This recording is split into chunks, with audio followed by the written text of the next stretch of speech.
Friends, இன்றைக்கி தக்காளி வச்சு ஒரு சூப்பரான ரெசிபி தான் பார்க்க போகிறோம். கடாயில் ஒரு ஸ்பூன் அளவுக்கு எண்ணெய் ஆட் பண்ணிவிட்டு சோம்பு, ஒரு துண்டு பட்டை, 2 ஏலக்காய், 5 பல் பூண்டு சின்னதாக நறுக்குனது, கருவேப்பிலை, ஒரு மீடியம் சைஸ் வெங்காயம் வந்து பொடிசாக கட் பண்ணது எல்லாத்தையும் ஆட் பண்ணிவிட்டு இந்த டிஷ்க்கு தேவையான அளவுக்கு உப்பையும் நீங்கள் சேர்த்து ஆட் பண்ணிவிட்டு நல்லா கோல்டன் ப்ரௌன் வர வரையும் நல்லா ஃப்ரை பண்ணிக்கோங்க.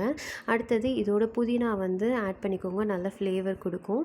அடுத்தது மசாலா ஐட்டம்ஸ் வந்து பார்த்துடலாம். 1 ஸ்பூன் அளவுக்கு மல்லித்தூள், 1/4 ஸ்பூன் அளவுக்கு மஞ்சள் தூள், 1 ஸ்பூன் அளவுக்கு மிளகாய் தூள், அப்புறமா கரம் மசாலா எல்லாத்தையும் சேர்த்து நல்லா பச்சை ஸ்மெல் போகிற அளவுக்கு நல்லா ஃப்ரை பண்ணிக்கோங்க.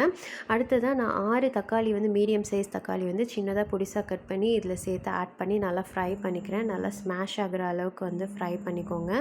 அடுத்ததாக கொஞ்சம் கிரேவி கன்சிஸ்டன்சி கிடைக்கிறதுக்காக நான் 1 ஸ்பூன் கார்ன்ஃப்ளவர் வந்து தண்ணியில் மிக்ஸ் பண்ணி இதில் வந்து ஆட் பண்ணியிருக்கேன்.